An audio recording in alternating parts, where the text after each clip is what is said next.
The 2024 BET Awards just rolled through Los Angeles, leaving a trail of secondhand embarrassment and political posturing in its wake. If you missed this year's extravaganza of oxymoronic try-hard authenticity, allow me to paint you a picture of this dumpster fire masquerading as a celebration of black culture. As the night unfolded, it became clear that this wasn't just an award show.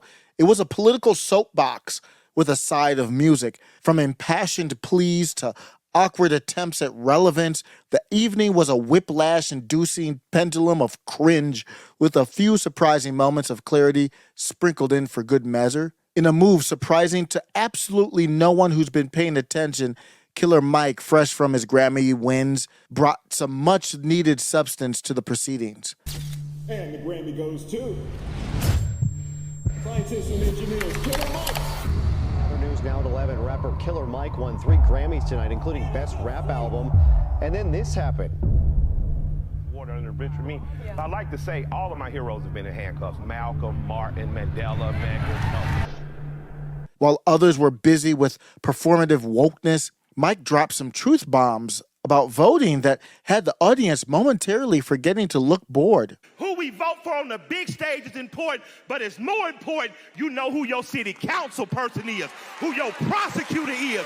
What made Mike's message truly powerful was that Michael Render, his real name for those keeping score, wasn't just parroting the usual get out and vote mantra. You know, the one that's secret for worship the blue team? No, Mike was advocating for something far more radical. Understanding the power of local politics over the glitz of well-named national politicians. Quote, if you're unhappy with your city council or prosecutor, run for office yourself, he urged, as if suggesting people take actual responsibility instead of just tweeting about it. Amazingly, the crowd briefly awakened from their champagne-induced stupor and managed to clap without checking their phones. Mike's impassioned plea for genuine political engagement stood out as a rare moment of depth in an evening otherwise dominated by superficial gestures. His words served as a reminder that beneath the glitz and glamour, there are still artists who constantly use their platform to push for meaningful change rather than just chasing the next trending hashtag.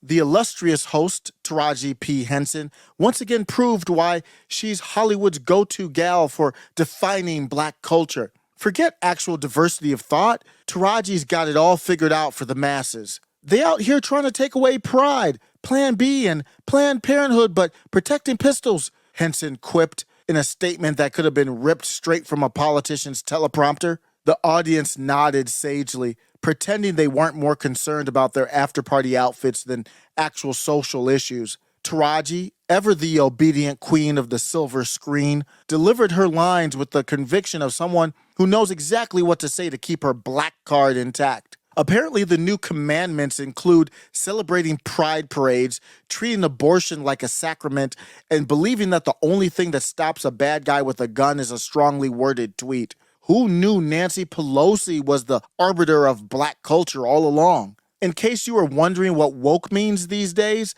the BET Awards provided a masterclass. It's letting the self-appointed guardians of democracy, fresh from fortifying the election, dictate what it means to be black. Forget diverse perspectives or individual thought.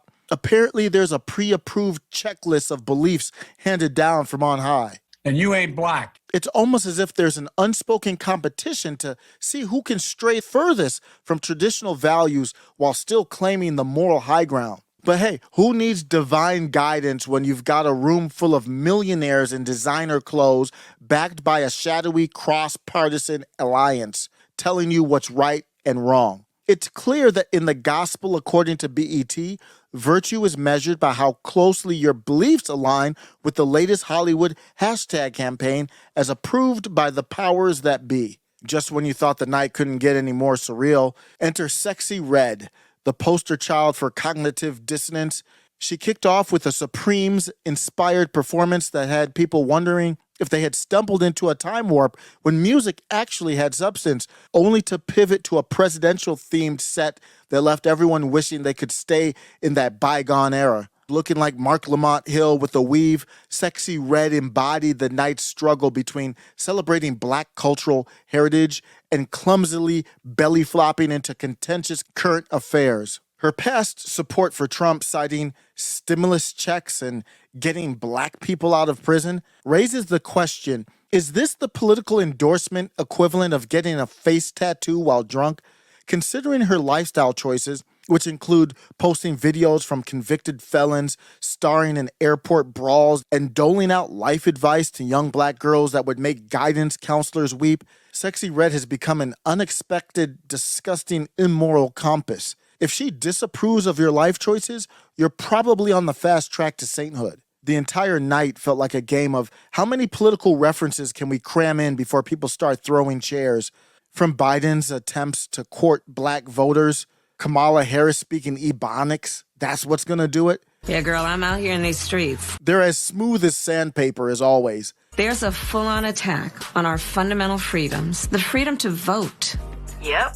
The freedom to love who you love. To the bizarre focus on pride during what's supposed to be a celebration of Black culture, it was a smorgasbord of misplaced priorities. In the end, the 2024 BET Awards were less a celebration of Black excellence and more a cautionary tale about what happens when you let your PR team snort politics and wash it down with a gallon of Red Bull. From Killer Mike's island of sincerity in an ocean of pretense to Sexyy Redd's baffling attempt at political burlesque, the night was a masterclass in how to say everything and nothing at the same time. If the goal was to create an event so cringeworthy that it would make even the most hardened reality TV producer blush, then congratulations, BET Awards. You've outdone yourself. Here's to another year of pretending that throwing a bunch of celebrities and political buzzwords into a blender somehow equates to meaningful discourse. Middle MAGA.